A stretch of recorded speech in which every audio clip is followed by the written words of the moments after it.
Komið sæl og verið velkomin í Öryrkjaráðið. Ég heiti Margrét Lilja Aðalsteinsdóttir og ætla að vera með ykkur í dag.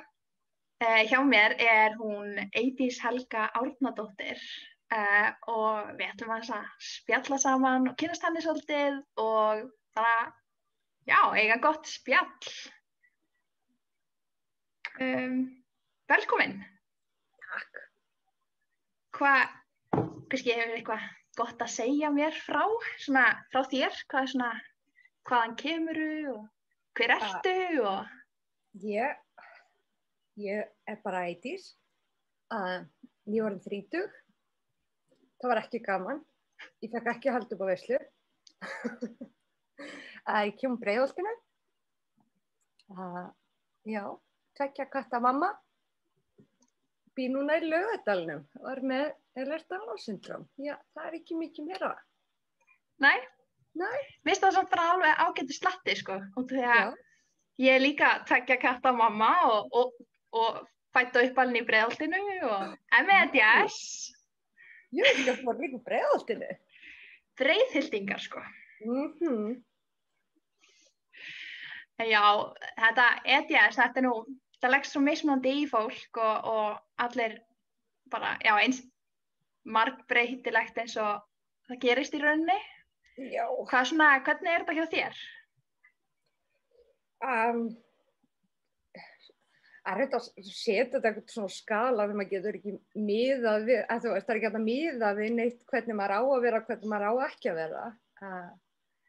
Það hefur áhrif á allt sem ég gerir dagstaglega. Ég dettur liðið mörgur sem dagar með stöðuga rosalega mikla verki og allt hitt sem fylgir því að vera með þetta, smeltingu og hjarta og allt það. Þannig að það hefur meiri áhrif á mig heldur en eins og til dæmis bróðir minn líklega með EDS líka. Hann er ekki greindur en hann hefur getað lifað þokkalega eðlilegu lífi. Já, þetta er svona eins og hjá mér í fjölskyldunum minni þar sem að maður verið stöður einhvern veginn svarti sauðurinn og allir eitthvað hlaupandi upp á fjöll og eitthvað og svo. Það er svolítið svoleiðis hjá mér líka. Þó þetta sé alveg ömurlegur sjúkdómur og allt það, þá getur hann stundum verið svolítið spegilegu líka. Ó, guð, já. Hvað er svona fyndasta staðan sem þú hefur verið í sem að hefur gert að verkum á því dóttur úr leið? Ó, gott, það er svo mikið hluti, bara, heimskulega hluti við að opna hurðina, bara snúa hurðarhúnum eða eins og lendið ég var að taka upp köttinn minn og öxlinn á mér poppaði úr leið og í staðinn fyrir að missa köttinn, þá hvað ég að láta mig detta í staðinn. Það var svolítið gott moment. Ég kannast svo við þetta, sko. Ég ætla ekki að fara að missa köttinn bara frá mér. Kötturinn er miklu mikilvægari heldur en einhver öxl sem er einhvers staðar bara. Hún fer hvort sem er úr leið mörgursum á dag. Já, ég hef lent í því bara í gær að ég var að kreista bólu og fingurinn bara blúpp. Já. Það var svolítið skemmtilegt moment. Það var einmitt þegar ég var að koma að setjast í stólinn hérna, þá flækti ég fæturnar undir mér og það var bara eitthvað 2 tær, bara blúp. Þetta er ótrúlega einhvern veginn furðulegt að maður getur hlegið af þessu en svo fyrir annað fólk að þá hljómar þetta bara eins og eitthvað martröð en svo er þetta náttúrulega bara einhvern veginn hversdagsleikinn. Sko, ef ég gæti ekki hlegið af þessum hlutum, þá væri ég sorgmædd alla daga. Og ég ákvað það bara fyrir löngu síðan en ég nenni ekki að vera sorgmædd og pirruð og reiður við hlutunum alla daga, þannig að það mér betur að hlæja bara. Lýst vel á þig. Ég er einmitt þar líka, sko. Það kemur samt sko ekki eins vel út þegar maður er í eins og fjölskylduboðum og eitthvað svona að vera að tala hluti sem maður er gangið gegnum og er að hlæja yfir þeim og svo fattar maður allt í einu aðrir að horfa á mann og með bara hrylling í augunum en mér finnst þetta svo eðlilegt. Maður er eitthvað svo, náttúrulega, verður bara samdauna þessu. Þetta er bara orðið daglegt brauð náttúrulega þegar maður er hoppandi í og úr lið og ég veit ekki hvað og hvað. Já. En hvernig, ég var 12 ára þegar ég datt fyrst illa á lið, sko, þannig að þú veist, ég 30 í dag, þannig að fyrir það var ég alveg að losna úr lið, ég held ég bara hafi ekki vita hvað það var, sko. Ég var rosa dugleg að gera alls konar tricks fyrir alla. Já, partytricksin, þau eru alltaf skemmtileg. En eru samt alveg rosalega hættuleg, bara... Þau eru það, ég veit það í dag. Bara, já, það er margt sem maður hefur skafa á að gera þessi partytricks, þannig að ef það er einhver að núti sem er svona svipaður okkur, þá bara alls ekki gera neinn partytricks út af því að það er ekki þess virði. Maður mun finna fyrir því mjög illa seinna. Algjörlega. En þú svona hefur verið svolítið svona forsprakkin af því að stofna EDS samtök. Hvernig gengur það og svona öll vinnan í kringum það? Það er einmitt málið. Það gengur þokkalega og það er ótrúlega áhugi fyrir því oft svoleiðis, en þetta er náttúrulega vinna. Og þegar maður getur ekki stólað alveg á að líkaminn sem gera það sem maður vilja hann geri, þá tekur vinnan lengri tíma. En ég var einmitt að fá á Facebook, þá var ég að fá svona minningu upp þar sem að það í dag eru sko 5 ár síðan að fyrsta fréttin sem að mamma mín skrifaði og birti í Morgunblaðinu, sem að byrjaði allt þetta ferli. Vá, hún kom út fyrir 5 ára síðan í dag. Vá. Það er bara ótrúlega magnaði mitt að hún hafi bara gert það, þú veist. Það er bara, eins og við höfum oft rætt bara hvernig það vantar skilning oft í heilbrigðiskerfinu fyrir þessum sjúkdómi sérstaklega. En þó að sé nú alltaf koma. Já. Maður er alltaf að mæta betri og betri skilningi og ég sem betur fer hef ekki neinar slæmar sögur að fara með svona þannig lagað, ekki eftir að þetta var komið svona almennilega á pappír, en hvernig er það með þig? Ertu með eitthvað svona skemmtilegar læknasögur? Já, þetta er ekki búið auðvelt ferli fyrir mig. Þegar ég byrja að verða veik þá þokkalega hratt eftir ég hætti að geta hreyfa mig þá þyngjast ég svolítið og sama tíma byrja að fá rosa mikið af einkennum, þetta helst svolítið saman að ég hætti að geta hreyfa mig þá byrja ég að þyngjast aðeins og ég er sorgmætt og skil ekki hvað í gangi og lifi óheilbrigðara. Þannig að ég fór í gegnum rosa mörg ára því að fólk vildi ekki hlusta á mig og sagði mér að ég væri bara feit eða þunglynd. Og ef ég myndi bara léttast eða hreyfa mig meira og þá myndi þetta lagast og hitt lagast og allt það. En það gerist ekki. Sem er komið það þegar meldingi mín hætti að virka og ég misti 25 kíló mjög hratt. Þá allt í einu fóru læknar að pæli því að það gæti kannski verið eitthvað annað og þú ætti kannski að hlusta á mig. Þetta er rosalegt einmitt þessar sögur sem maður er að heyra af konum sem maður bara einfaldlega ekki tekið alvarlega í heilbrigðiskerfinu. Og oft einmitt út af eitthvað svona eins og þyngd eða eitthvað sem hefur ekkert með það að gera. Og þegar ég er ekki að sjá hvernig það að vera þyngri hefur áhrif á hvernig genin þín kóða fyrir kollageni. Það er einmitt gallinn sko, því að þú veist, eins og fyrir hypermobility típuna, þú getur ekki sett í blóðpröfu, þú sér þetta ekki að myndatökum. Þannig að það er auðveldara bara að trúa manni ekki. Jú, reyndar þú segir það sko. Því miður bara. Og það var einmitt ótrúlegt sko, ég barðist í mörg ár að fá samþykkta örorku eftir ég hætti að geta unnið. Já, það. Þurfti að kæra niðurstöðuna og ég veit ekki hvað. Fekk ekki samþykkta örorku fyrr en við neyddumst til þess að bæta við vefjagigtargreiningu. Bíddu, ha? Jáp. Ég var send í þraut gegnum greiningaferli þar og var greind með slæma vefjagikt sem er svo sem ekkert óeðlilegt en það er erfitt samt að finna nákvæmlega út hver einkennin að EDS og hver einkennin að vefjagigt. Svona verkja og þreyta og öll þau einkenni. Þannig ég greinist með svo slæma vefjagigt. Og þá allt í einu, þegar það er komið á pappír líka, þá fæ ég samþykkta örorku. Jáhá. Og fæ loksins rétt á að fá niður þetta læknisþjónustu og alla það aðstoð sem fylgir því, sko. En ég fekk ekki inn í prógramið á þraut samt, út af því ég var of veik til þess að fara í gegnum það prógram.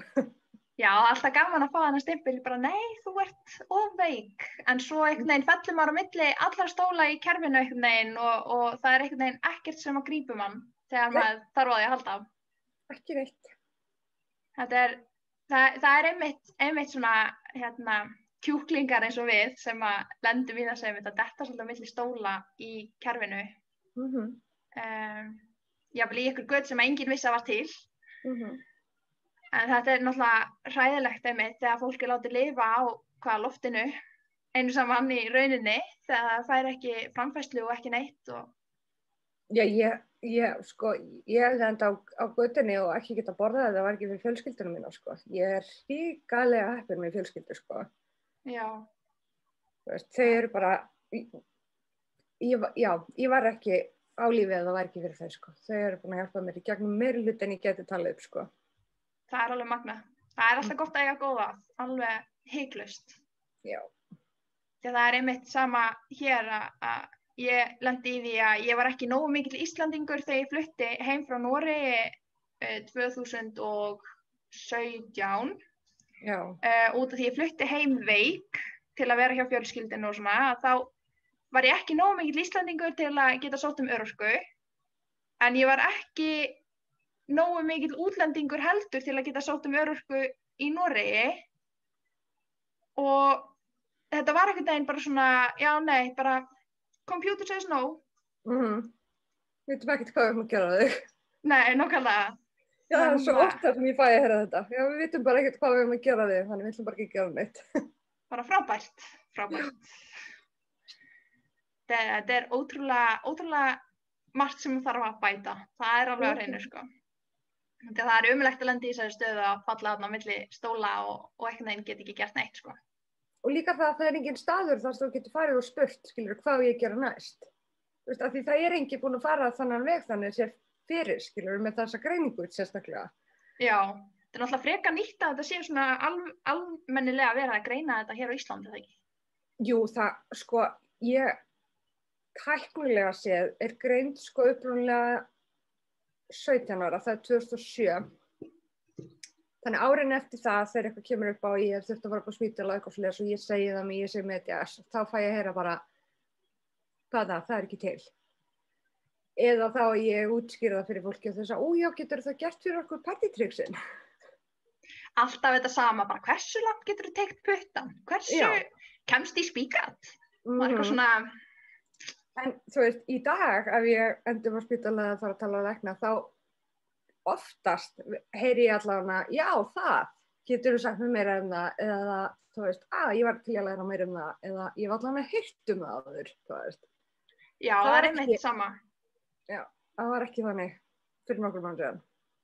Sem betur fyrir búið að breytast. Ég er allavega mjög þakklát fyrir það. Það er, þegar maður þarf að reiða sig á einmitt heilbrigðiskerfið, þá er einmitt fínt að þið viti svona hvaða greiningu maður er með og ef þið vita þá ekki almennilega mikið það, þá endilega að þau bara biðji mann upplýsingar. Já. Þegar maður náttúrulega er sérfræðingur í þessu þegar maður er greindur með þetta, það er náttúrulega bara þannig að maður lesir til allt sem maður hættir að lesa sér til Ég er alltaf þannig. Já, ég hef þurft að gera það náttúrulega líka í gegnum árin, sko. Og svo náttúrulega líka eftir ég fór og stofnaði þessi samtök, sko, það hefur reynt ennþá meira, sko, þú veist, að hlusta á fyrirlestra og svona þegar fólk er að biðja með aðstoð, ég náttúrulega get ekki gefið læknisfræðilega ráð, en ég get beint fólki hvert á að leita allavega. Já, það er einmitt mikilvægt að hafa eitthvað svona, sko, sem maður getur leita til bara eitthvað svona, ég veit ekkert hvað ég að gera núna. Það var einmitt ástæðan fyrir að ég byrjaði að gera þetta, því að ég var alltaf að leita hvernig ég geti spurt, hvernig ég geti talað við og það var aldrei neitt, þannig ég hugsaði, af hverju ger ég það ekki bara sjálf. Já, það er náttúrulega bara frábært. Það hjálpaði mér að finna þessi samtök, sko. Gekk það. Og einmitt frábært líka að geta haft allar svona fróðleik og svona á einum stað einhvern veginn. Það er náttúrulega bara þannig að hafa eitthvað svona samtök að þá er náttúrulega bara einmitt jafningjastuðningur, jafningjafræðsla, eitthvað svona dæmi. það hefur alveg hjálpað heilmikið, sko. Það gerir það, sko. Ég líka aldrei verið jafn ánægð og þegar ég var búin að vera að tala við til dæmis konu í svolítinn tíma sem var búin að vera að glíma við heilsuvandamál í mörg ár og ég bauð henni að hringja í mig út af því að hún var ekki með Facebook og hún var ekki á samfélagsmiðlum og svo lest, þannig ég bauð henni bara að hringja í mig og spjalla við hana. Og hún búin að vera bara í 30 ár að glíma við alls konar heilsuvandamál. Það er engin svör, enginn vildi líta á heildarmyndina og alltaf bara vera meðhandla hitt og þetta, einhvern veginn svona sikkvort. Talaði við henni cirka 2 mánuði og fæ svo SMS frá henni þar sem hún segir að hún hefði loksins fengið greiningu á EDS. Vá, það er æðislegt. Já, og það fyndnast það sem hún sagði við mig, hún hringdi mig í fyrsta skipti sem hún hringdi mig, þá var ég að tala við henni og hún sagði við mig, mér líður að tala við þig eins og ég hafi elskað Justin Bieber allt mitt líf og þú sért Justin Bieber. Það er að loksins fæ ég að tala við eitthvað sem að veit hvað hann er að tala um. Vá, það er bara Hún elskar þvílíkt ekki hrós. Justin Bieber í alvörunni. Nei. Þannig. En þetta er alveg bara, ég held að hrósin gerist alltaf betri, sko. Nei, það var svolítið skemmtilegt, sko. Þannig að þetta var þess, leit mér líða þess að þetta væri actually þess virði, þú veist. Já. Ég er búin að reyna að gera. Þetta er náttúrulega rosalega mikil vinna sem fyrir í þetta og svo maður veikur og þetta er... Þetta er það líka því það er engar, þú veist, það er ekkert lesefni um EDS til á íslensku. Þannig ég get ekki fara að birta bara lesefni um EDS á síðunni. Þú veist, maður þarf að finna þetta frá, hvað heitir þetta? Ritrýndum greinum. Já, þýða það, fá það yfirlesið, bæði af einhverjum sem er góður í málfæri og stafsetningu og allt það og af læknum. Já. Sem að ekki birta bara eitthvað rugl. Nei, nákvæmlega, maður vill ekki vera að birta einhverja falskar staðreyndir eða fróðleik. En þetta eru mörg skref sem maður þarf að fyrir gegnum bara til þess að geta birta stutta grein hvað EDS er. Já, það er einmitt mikil vinna sem liggur á baki alls þessara vinnu. En hvernig er nú svona fyrir þig að vera ungur öryrki? Hvað er svona, hvernig hefur þín upplifun verið bara af samfélaginu eða einhverjar hugsanir kringum það?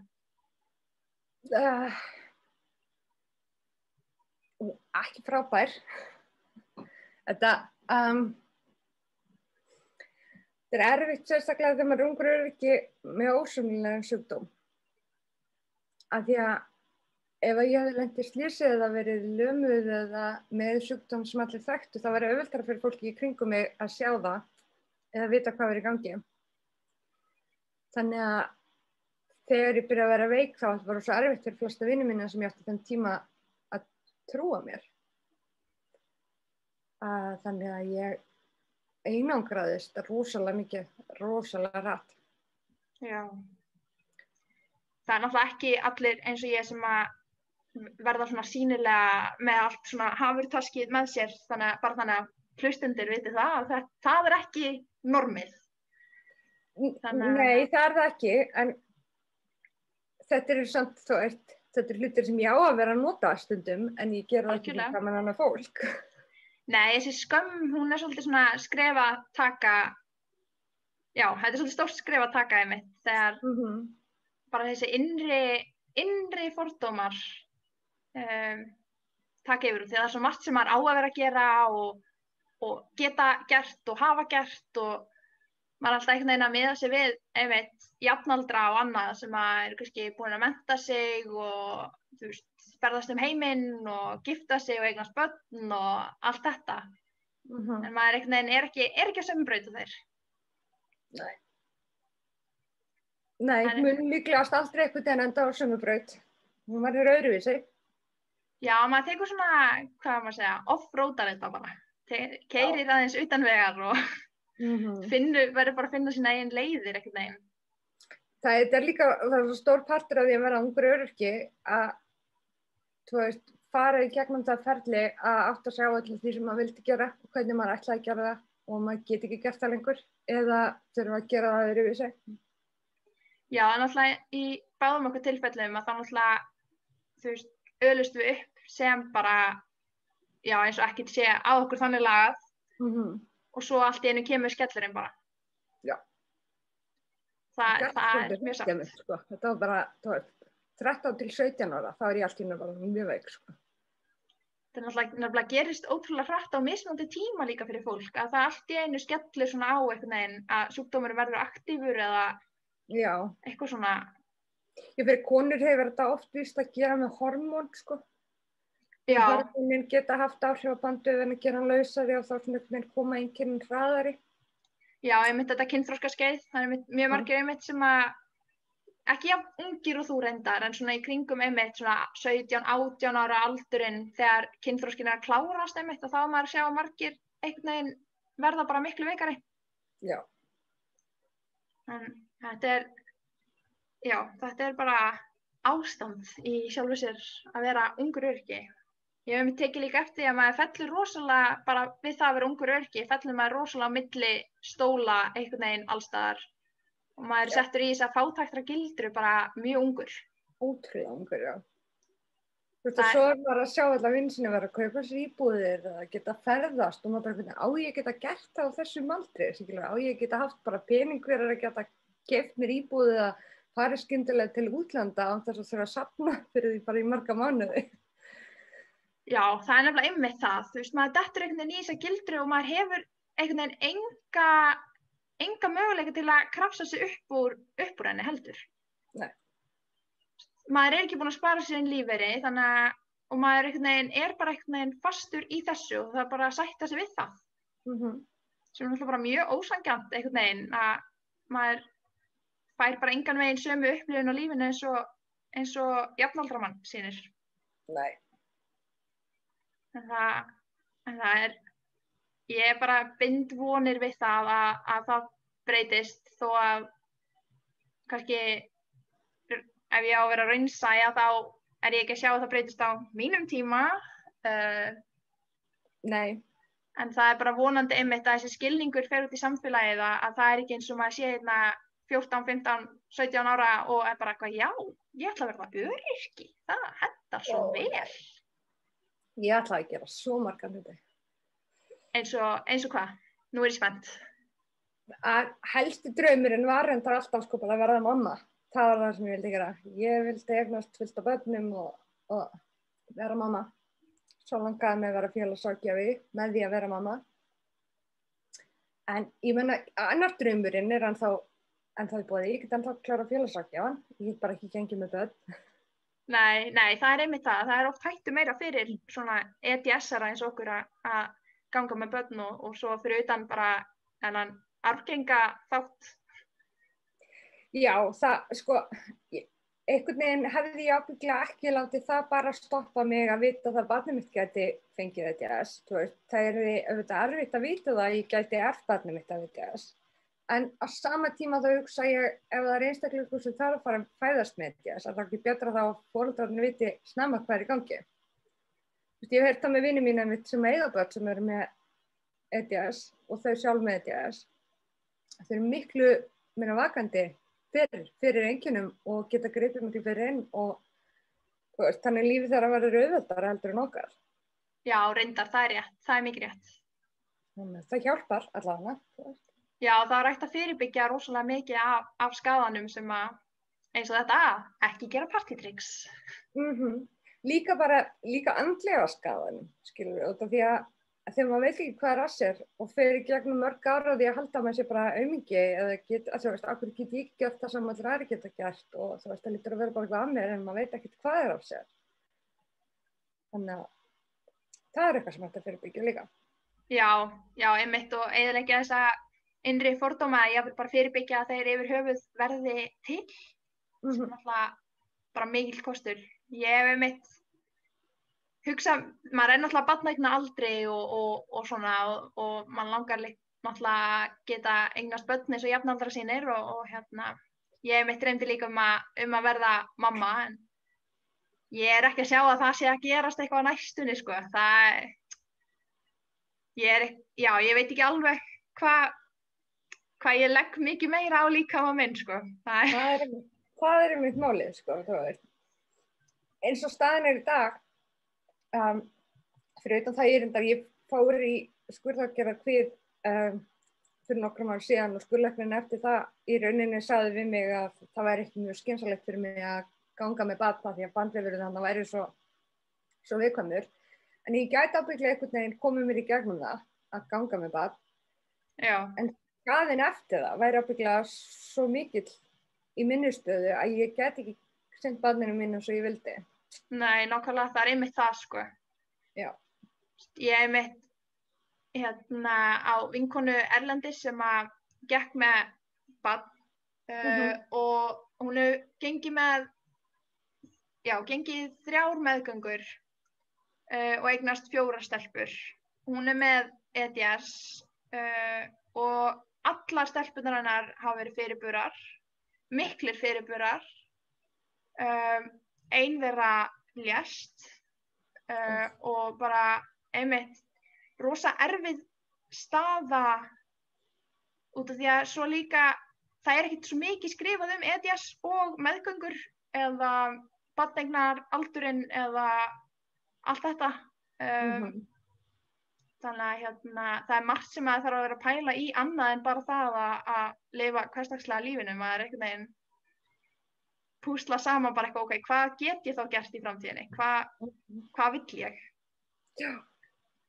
Ég mitt dreymdi mikið að verða flugmaður. Það var minn draumur. Það ekki búið, held ég.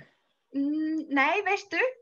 Það ekki eitthvað bannað ef það geti liðið yfir mann og eitthvað svona hluti? Jú, ég held sko líka ef maður getur ekki, má ekki keyra bíl, að þá held ég að maður megi ekki keyra flugvél. Nei, þá mikið sens. Ég held ég myndi ekki láta farþega að gangi gegnum það held ég sko. Nei. Það heldur verra. Ég má reyndar ennþá keyra bíl. Hvað sagðirðu? Ég má reyndar ennþá keyra bíl. Nú, ok. Ég get bara ekkert gert það rosa oft, en ég má það. Já, ég veit ótrúlega mikið hvenær ég treysti mig til þess og hvenær ég treysti mig ekki til þess.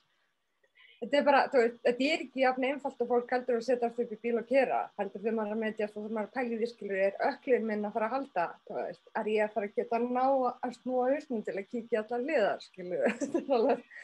Já, og blóðþrýstingurinn og annað, bara eitthvað, er ég nógu stöðug til þess að þetta... Já. Maður vill ekki stofna öðrum ökumönnum í hættu. Nei. Þannig að ég er eiginlega bara mjög fegin að ég tók ekki bílpróf á sínum tíma. Ég hefði getað tekið það áður en ég var svona mikið veik. En núna er ég bara ansi fegin að ég gerði það ekki. Það hefði verið svolítið peningur niður í vaskinn. Já, það er það.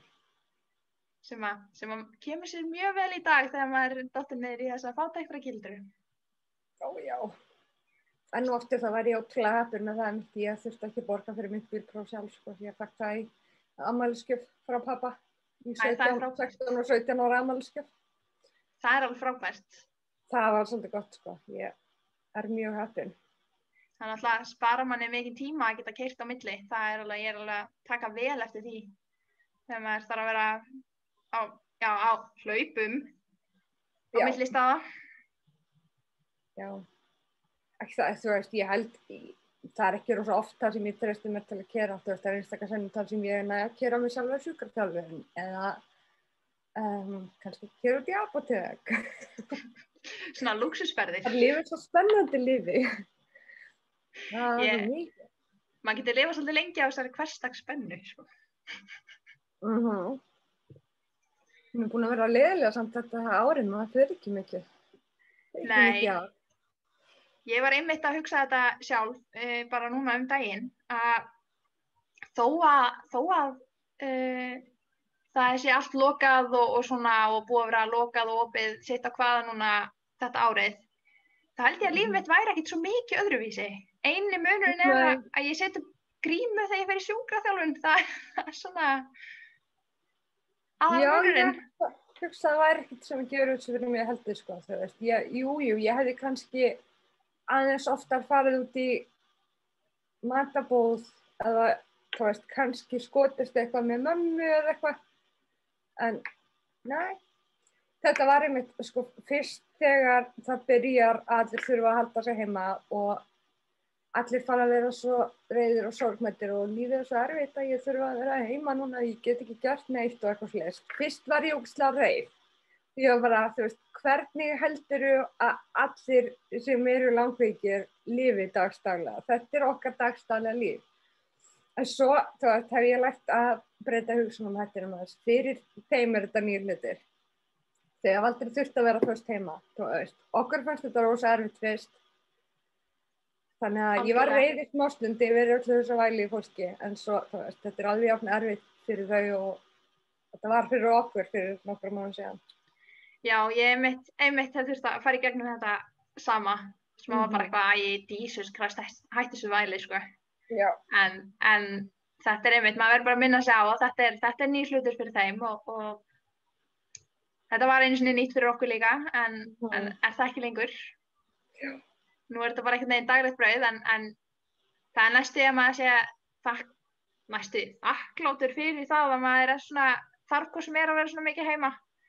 Já. Það einfaldar þetta rosa mikið. Það gerir það og líka, þú veist, að maður hafi verið búin að finna sér alls konar lausnir, hvernig maður getur reddað sér heima, þú veist. Það var ekkert eitthvað svona að maður þurfti alltaf að vera fastur heima og þurfti að finna út í hvernig maður þurfti að gera allt, versla í matinn eða kaupa lyfin sín eða whatever, skilur maður var með plön fyrir þessu öllu. Já, ég er mjög þakklát líka fyrir það að hlutinir eru orðnir svolítið meira rafrænir. Það taka þátt í fundum bara í gegnum netið og verið svona samtölum bara svona eins og við hérna núna og einmitt bara það einfaldar mér allavega mjög lífið þegar heilsan hefur farið bara algjörlega sko norður og niður sko. Það gerir það sko. Þannig að það er margt jákvætt sem að kemur út úr þessu líka, þó að það sé margt neikvætt líka. Já. En maður verður náttúrulega bara að halda áfram að líta á björtu hliðarnar og hlæja af asnalegum liðlostnunum. Ég kann ekki íslensku greinilega. Nei, suma orð verða svolítið erfitt þegar heilaþokan kikkar inn. Já. En ég vil bara þakka kærlega fyrir að þú varst tilbúin að koma í smá spjall og þakka kærlega hlustendum líka fyrir að koma og hlusta á okkur rabba lífið og tilveruna bara. Já, ég vona að það hafi verið áhugavert eða skemmtilegt eða eitthvað. Já, maður einmitt benda á EDS á Íslandi, Facebook-hópinn, ef einhver hefur áhuga á að kíkja það. EDS á Íslandi er lokaði spjallhópurum okkar. Heyrðu, hvað heitir aftur síðan? Það er kannski betra að hafa það á hreinu. Já, sko lokaði spjallhópurinn er í boði þetta fyrir alla sem eru með EDS-greiningu eða eru í ferðinlega að fá EDS-greininguna. Þar eru við bara aðeins með minni lokaðan hóp til þess að spjalla okkur milli. Nú, heilaþokan. Facebook-hópurinn, já, heitir bara Ehlers-Danlos syndrom EDS á Íslandi, í Svega. Ok, það er frábært einmitt að mæli með að fólk kíkja á það, þeir sem eru áhugasamir eða halda mögulega séu þeir með EDS eða bara vilja kynna sér þetta betur, hvort sem það er heilbrigðisstarfsfólk eða bara manni út á götu. Já, það er alltaf í boði, senda okkur skilaboð. Við reynum að svara öllum eins fljótt og við getum. Frábært. Takk kærlega fyrir. Takk.